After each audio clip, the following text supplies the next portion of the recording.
Hello and welcome to another edition of the Capitol Confidential podcast. This is Brendan Lyons, Managing Editor for the Times Union overseeing the Capitol Bureau. Today I'll be joined by two members of our Capitol Bureau, Mandy Freeze and Ed McKinley, and later in the broadcast we will hear from Assembly members Will Barclay and John McDonald about their take on the nursing home controversy that has engulfed New York.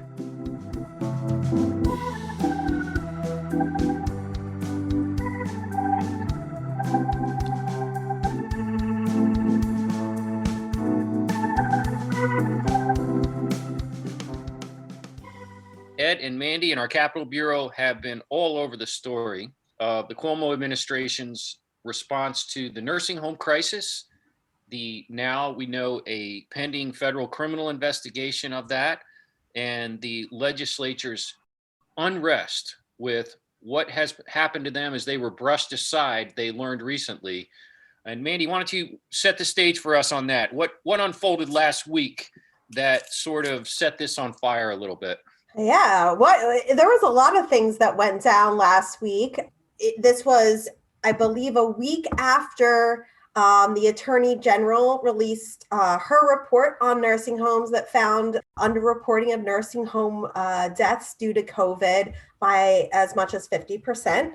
So he was coming off of that. And then there was the court case that a judge decided upon, specifically with regard to Empire Center for Public Policy, had requested the nursing home death data and some other specific statistics and had not received a response. Took them to court and the judge ruled in their favor for transparency, ordering the Cuomo administration to turn over that information. And finding that they essentially violated the provisions of the Freedom of Information Law, which correct. Yeah, not a shock to many of us who have been on the waiting end of a FOIL request with this administration. Certainly not, but I want to say this is probably one of the few times we've heard a court rule in favor of providing answers to FOIL requests when it comes to the Cuomo administration. So I think that was pretty huge. The other item, Let's talk about that secret meeting, Ed. A secret meeting, that's right. That was at the tail end of last week, which is something I was not involved with, but saw unfold, on the sidelines here. And it's just kind of been the gift that keeps on giving ever since. Yeah, I think these days it must feel a little bit like the sky is falling if you're working on the communications team for the governor. He released the full transcript of the meeting from last week. And the meeting from last week was held with Democratic Assembly and Senate chairs of the various committees that had to do with nursing homes. And the purpose of the meeting was to answer these 17 questions that they had asked back in August. So here we are, 6 months later, and they're getting around to answering it, which the Democrats brought up in the meeting. But the meeting, there was a comment that Cuomo's top aide, Melissa DeRosa, made that the reason it took them so long to answer these questions was because Trump ordered an investigation by his Department of Justice into Cuomo. So we froze. We just froze. We were afraid that this was going to be used as a political football. We were concerned that it was going to be taken out of context. So we paused and we didn't answer the questions from our colleagues over in the legislature. So that section of the meeting was a big story from the New York Post, and that really reframed the whole conversation, I would say. And I will note there's one interesting nugget in there about the AG's report, which is that Attorney General Letitia James only gave the Cuomo administration about an hour's heads up before releasing this report that brought this issue to a whole new level and said that, they had undercounted by as much as half. We knew when that report came out that the Attorney General had not shared it with the administration because the embargo included a directive that reporters not contact the governor's office, who often likes to fight back on reports such as this, edit as much as they can, and we didn't see that. The other thing is these participants in that meeting, all Democratic chairs mostly, of the very committees with the authority to subpoena the administration. And it was interesting that this was a partisan meeting rather than a meeting with the ranking members included, or, even the majority or the minority leaders in those houses too. So that was a major blow to Melissa DeRosa and the governor, who then tried to walk back and explain this, but it fell short of an apology, right? Yeah, so I would add, so obviously we've seen a lot of fallout from this, and now there's renewed calls for investigation and for subpoenas. The Democrats are going to hold a vote. It was reported last night on repealing Cuomo's emergency powers that he's held since last spring. And of all this fallout, I think it's interesting to place in the context of, this is a governor that, I wrote about this in the fall, is like uniquely viewed as powerful and sort of controlled everything in the state. And now we're seeing the attorney general drop this big report without giving him a heads up. And the Republicans are attacking him in a much more personal way than they were in the past. And now even the Democrats in the legislature are starting to buck him a little bit. And it really feels like he's losing the reins a little bit. Ed, tell me a little bit about your encounter with the U.S. Senate Majority Leaders, newly appointed U.S. Senate Majority Leaders' first visit to Albany since becoming that role. And tell me about when reporters who were there, not so much to cover his restaurant aide proposal, but to ask him about the Cuomo situation. What happened when people tried to ask him about that? Yeah, so typically when Chuck Schumer or Kirsten Gillibrand will be visiting New York, they'll be having, their pet policy of the day that they want to talk about. And they'll give a few speeches, and then they'll say, okay, I'll take questions on this. And then people ask a few questions on that, and then they'll say, okay, now we'll open the floor to other questions. And as reporters, we're not bound to follow, we'll only ask questions about this. So they just sort of do it as a courtesy. So we're all waiting at this event, and he's talking about restaurants. And there's a bunch of reporters from the LCA. Like, it's very clear that people are there because they want to ask about this unfolding nursing home scandal. And he wraps up and he says, any questions about my restaurant policy, any on-topic questions? And there's one person who has a couple questions, but everyone's kind of quiet. He's like, any other questions? Any other questions? Okay, great. And he turns on his heel and walks out the back door of the restaurant, through the kitchen, into a waiting car in the parking lot, and speeds off as reporters walk out the door to try to catch him. So truly, it was obvious to absolutely everyone in the room that the last thing in the world he wanted to do was answer questions about Cuomo nursing home. Yeah, and he got called out on it not long ago. Nick Langworthy, the state GOP chair, held a news conference in front of his office, his Albany office, Schumer's Albany office, and initially the press conference was going to be that Schumer demand a federal investigation of the Cuomo administration's nursing homes, but it turned out that pivoted to, he wanted Schumer to come out from hiding and comment on this, which clearly the Senate Majority Leader is not comfortable doing. And it's worth noting that some of the Schumer's Republican colleagues in the Senate are calling for investigations. A bunch of the Republicans on the Judiciary Committee sent a letter last night demanding investigations into Cuomo. This is very quickly becoming, a national story, and something that Republicans across the country are weighing in on and calling for investigations into. Michigan lawmakers have reached out to their Republican colleagues in Albany to ask them how it came that the Attorney General did that nursing home report. Michigan is looking for the same thing to be done there. And it's certainly a national story. And of course, we got to break a little scoop last night with the news that the Eastern District U.S. Attorney in Brooklyn has launched an investigation using the FBI's New York division of the Cuomo administration. What remains to be seen now is whether that will be a full-out investigation or just a checking of the boxes to clear the governor's actions on this and move on. We'll have to see. Obviously, our player coach, editor, reporter, Brendan Lyons, like Bill Russell, is reporting that story out. But it was interesting that the governor's spokesman, Richard Azzopardi, in that story says, we've known for months that DOJ was investigating us. Melissa DeRosa said last week in the call that the DOJ investigation had concluded. So for Rich to be equating this DOJ inquiry with the FBI investigating the governor's administration, that seems, just at face value to be untrue. Yeah. I had a funny text from Rich. I had sent an email when we were about to publish a story last night for comment on the investigation, which I don't know that the administration was aware of the Eastern District investigation. I have doubts that they were, but if they received subpoenas, which they may have, and it appears they did, they probably were aware. But it was a funny thing when I asked them about the investigation and whether any members of the administration had been interviewed and had they received any subpoenas. He responded in a text to me that I needed to start including subject matters in my emails. Okay, we're going to take a short break and we'll be right back.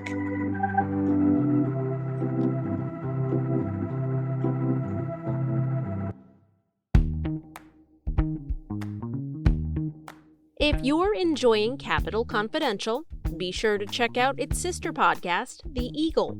I'm Jessica Marshall. Join me each week as we take a look inside the newsroom at the Times-Union, the Capital Region's oldest and largest newspaper.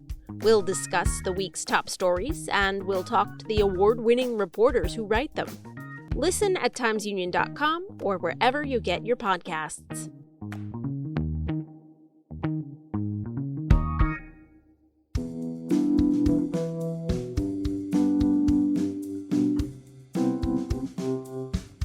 Welcome back to the Capitol Confidential Podcast.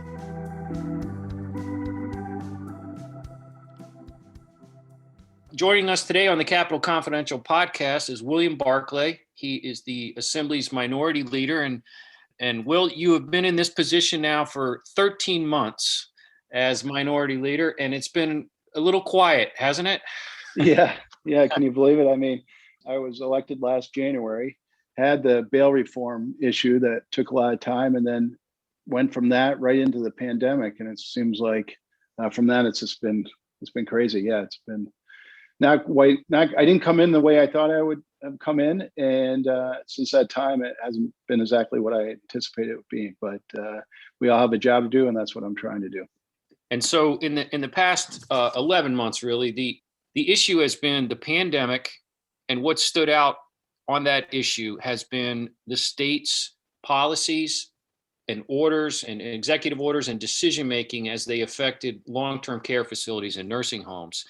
It has been a controversial issue. The governor issued an executive order in March that sort of set this on fire, with forcing nursing homes to take COVID-19 patients if, as the Cuomo likes to say, if they could care for them safely. But when we talk to the families and the workers in these nursing facilities, that isn't really what was occurring. People were COVID positive, were on wings, with rooms next to other people who were not COVID positive. Staff members would go from one room to the next. People would be on Zoom calls with their relatives and see people in the background not wearing masks, not wearing PPE.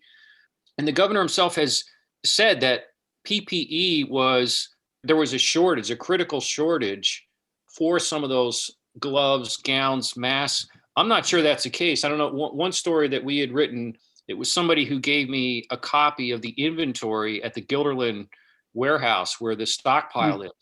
And at the height of the pandemic, April, May, there were millions of unused masks. There were ventilators, there were gloves.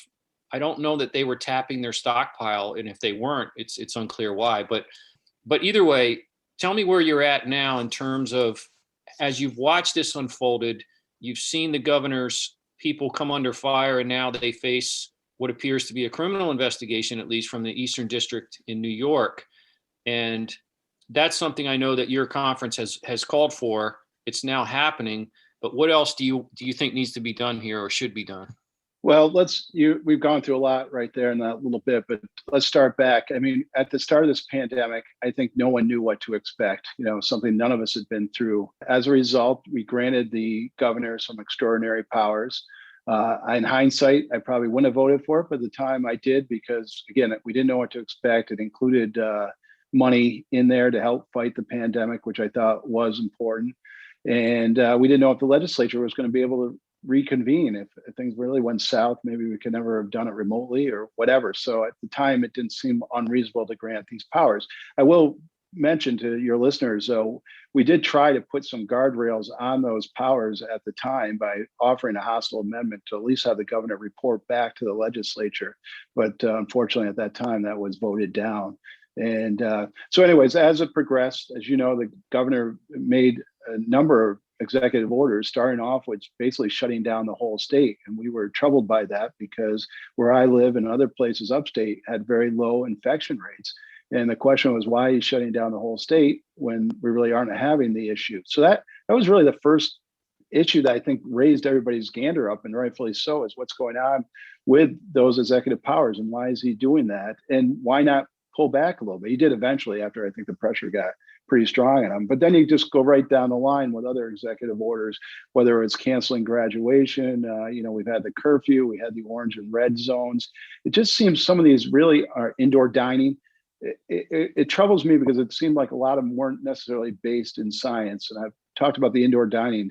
As you probably heard, the infection rate from indoor dining is very low. You tend not to get COVID. Something like 1.2% of those contracting COVID for indoor dining. So it's very slow. So why did he continue on with that and doesn't seem to want to change the policy on that? So I think all of this brought a lot of frustration with New Yorkers. It certainly brought a lot of frustration with the legislature. And then we finally we've always known about the issue with the nursing homes.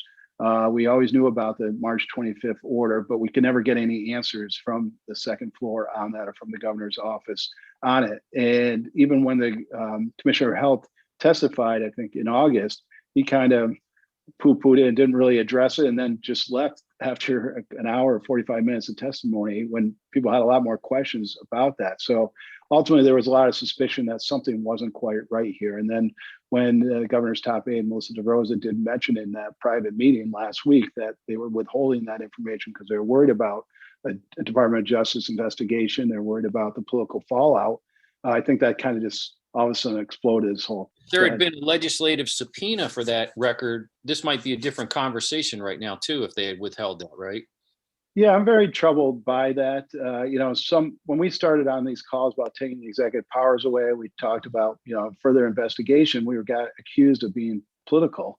And granted, it was all Republicans doing it, but I think there's enough of a record here that not doing it, I could push that right back and say it's political not doing it. Why aren't you doing this? Are you trying to protect the governor who may be of the same party of yours? And so we've been lately, and now we're getting traction, fortunately, trying to reach out to our colleagues in a bipartisan way, saying we ought to have an investigation. This is wholly in the jurisdiction of the legislature. And I would point out, we try to force hearings through the aging, health, and the government oversight committees. I mean, if this doesn't call for government oversight, if that isn't in the jurisdiction of that committee, I don't know what else is. And I'm still hopeful that maybe we can continue to apply pressure and get them to act to do it. And I think, Brendan, putting aside the law enforcement investigation about criminality, that's important. And I think the legislature should also run in a tandem doing that. But I also think just getting answers for these 15,000 families of 15,000 people that died in nursing homes is a wholly legitimate thing for the legislature to be going through, putting aside any criminality. Just was that March 25th executive order, it seems logical, did that increase fatalities in nursing homes? And then we can figure out what we want to do for penalties or how to hold people accountable. Let's get to the bottom of that. And same thing with your point about the PPEs or anything like we need to obviously get back and look at how the government's handled the pandemic and where the mistakes were made, and hold those who maybe were negligent, hold them responsible, but also make sure that this doesn't happen going forward. The same mistakes aren't made again. I know that your conference is considering an impeachment commission to set that up. What are the offenses here that you see as potentially impeachable? Is it the stonewalling? Is it the actions of the health department or executive orders or a combination of the above?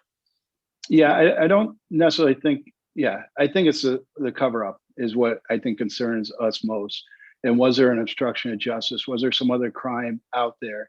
And again, we thought maybe we could get a hearing, just with the assembly committees, but that seems to be not working. So we want to take it to the next level with some precedents. As you know, back in 1913, although it's a long time ago, they did something similar with the Frawley Commission that looked into apparently illegal activities by the governor at that time. Sulzer, I think was his name, or something similar to that. And that ended up actually being an impeachment. The political background of that's not so great. It was kind of a Tammany Hall fight, but at least there is a precedent. It does make sense to me. Why not do a joint legislative investigation and see what's uncovered. And look, at maybe there weren't crimes committed, and we can just say, fine, there weren't crimes committed, we can walk away. But if there are, again, I think maybe impeachment would be the proper next step.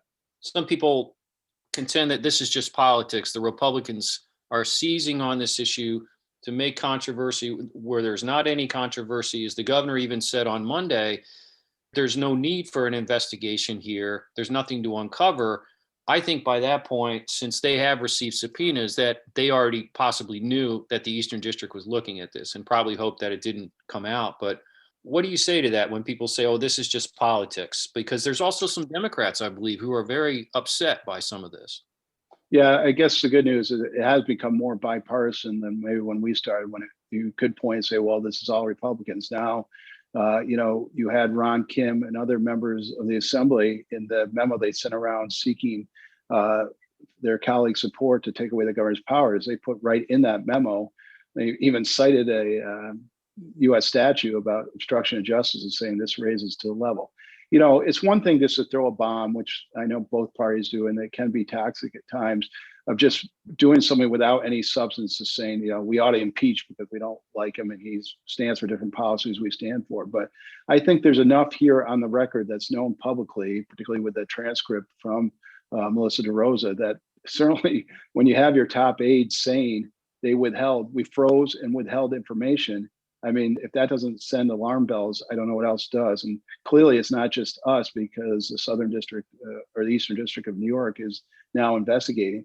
And they can't say it's I think the governor had said something to the effect, well, this is just a Trump witch hunt, but obviously Trump's no longer in office. It's the Biden Department of Justice doing this now. So it's not just Republicans calling for this now. Apparently it's Democrats also.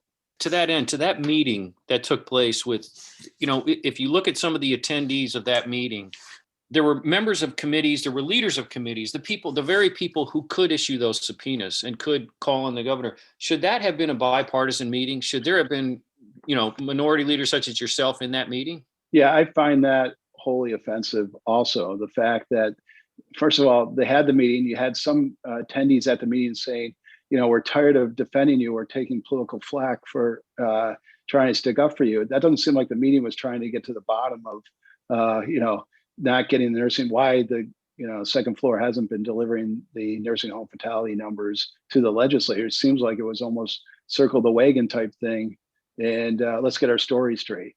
And the fact that they also, I think, is troublesome is the fact that the governor was calling different legislators and giving them words apparently not to use, like don't use cover up, don't mention scandal or whatever.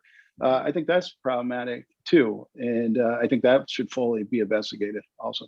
So what's next? What do you think will be, the imminent step that happens at this point? Do you think you'll get support for that impeachment commission? I mean, it seems unlikely. You're in a chamber that is outgunned 2-1 pretty much by the Democrats. So, but do you think there will be enough support to make that happen, or is it unlikely? Well, I'm an internal optimist, and I still have not given up on the fact that maybe the individual committees will investigate. But if not, we want to do this joint commission. We're sending a memo and a request for sponsorship to every member of the Assembly and see if they sign on. And if they don't, their constituents, I think, have a right to ask them, why aren't they signing on to this thing? So ultimately, we just want to keep the pressure on. And it's not just about getting the governor or trying to, benefit Republicans. I want to get back to, it's really because 15,000 fatalities happened in these nursing homes, more than 40 other states complete total fatalities of COVID. So these numbers are large. You take it on a per capita basis on nursing home population versus fatalities in nursing homes, and New York is at the highest of the list. So I think ultimately people want answers, people want accountability. I want that, and I think it's the legislature's obligation to get to the bottom of it and provide that to those people. Well, Will Barclay, the Assembly Minority Leader for New York State, I thank you for joining us on Capitol Confidential Podcast, and good luck with your efforts out there. All right, thanks. Good talking to you.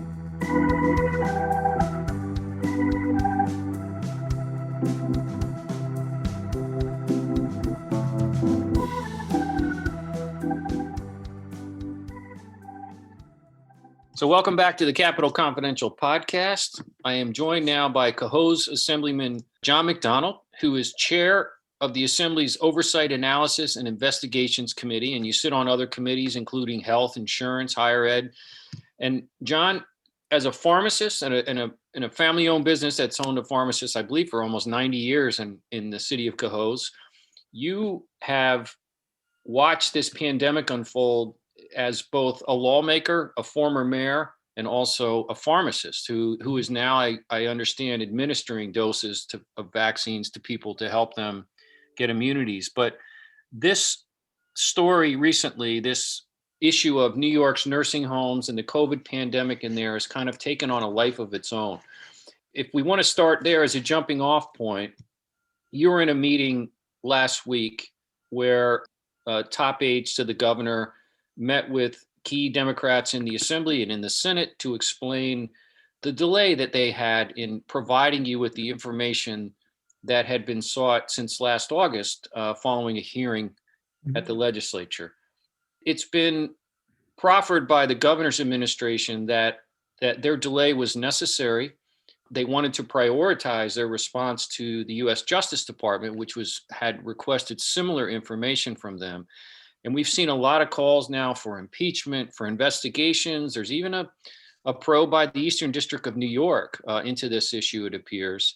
What is it from your perspective as you dealt with the administration? You seem to be a little bit more pragmatic about this in terms of getting that information and how. Can you walk us through that a little bit?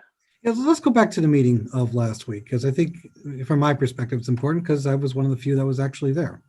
Mm-hmm. And, if you read the transcript, and hopefully at some point they release the whole audio and the video of it because it was Zoom,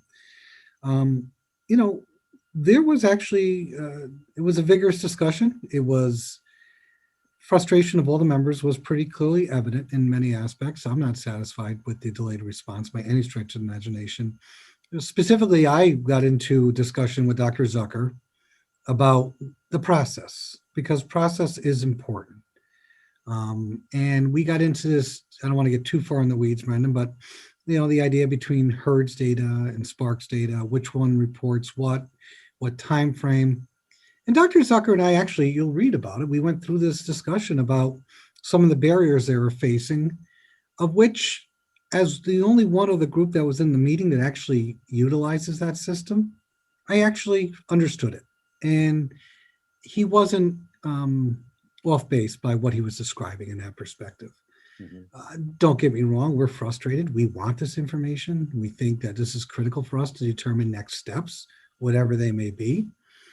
And the administration was also talking about the fact that they were painstakingly going through reviewing all the death certificates to make sure there was valid information. Now you can look at that in one or two different ways. Some people will look at it as a stalling tactic. That's fine. I understand that. Some people will look at it as being deliberative and to make sure that it's accurate. I think that's something we should usually strive for in life. It depends on your views in life on how you're going to look at this. I looked at it saying, okay, that's a reasonable explanation. I don't like hearing it.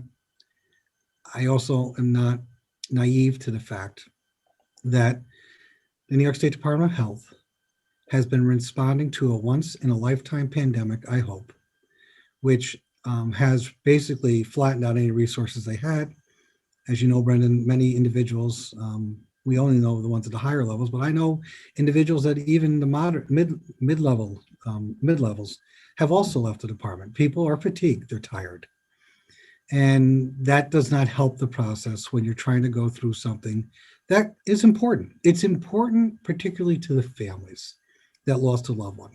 So to that point, those thousands of families who lost loved ones in nursing homes, many of them feel as though something went wrong and they want answers. And those answers may not come from the Eastern District of New York, because criminal investigations, if that's what it is, often end with nothing being made public. If it turns out there is no charges filed, it's not as though the Eastern District is going to issue a deep report like the Attorney General did recently, calling into question the way in which the deaths were reported by the state. We can come back to that in a minute, but so why not if not now, when? When would the legislature have a greater moment to step up to form a bipartisan commission, as the Republicans are calling for, to look into some of this, to get to the truth? And the truth may be to reassure the public there was nothing that went wrong here. There was nothing nefarious.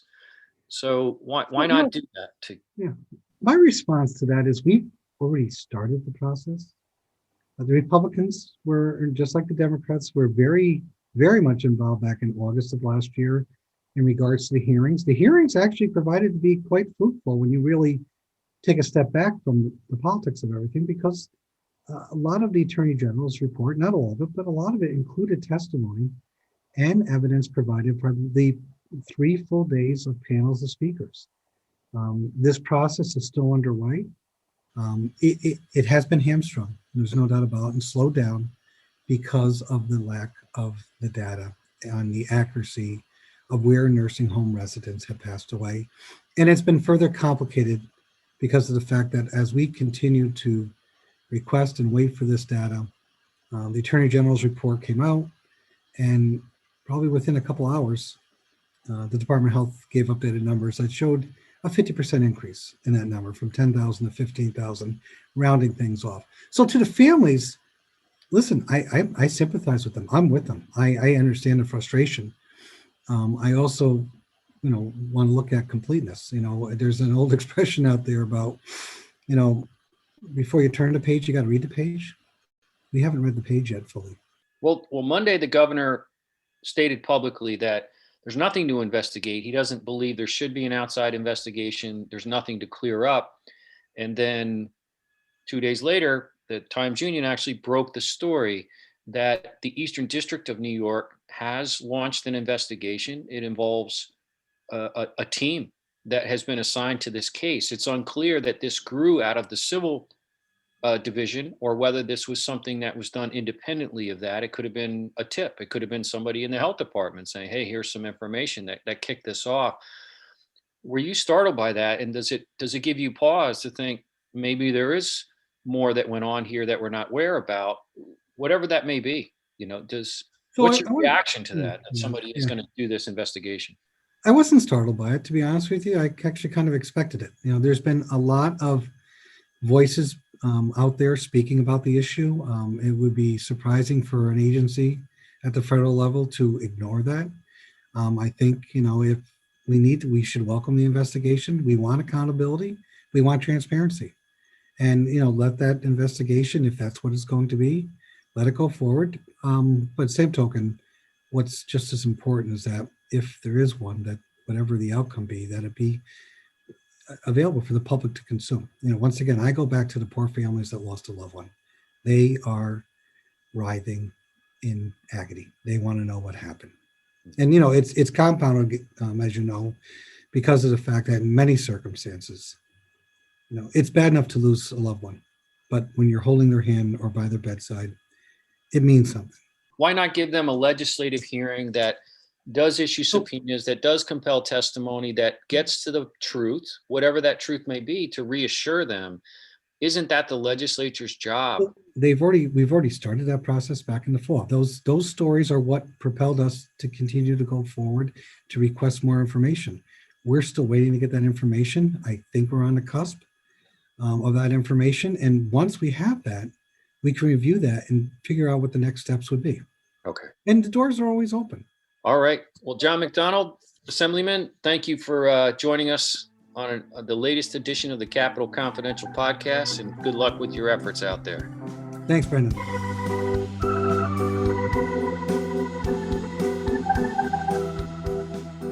Thank you for listening to the Capitol Confidential podcast, and please remember to subscribe to the Times-Union and visit the Capitol Confidential blog on timesunion.com. Capitol Confidential is a production of the Times-Union. Jessica Marshall is our producer, with support from the Times-Union digital team and the Capitol Bureau. Our music is Goodwill, courtesy of David Lombardo.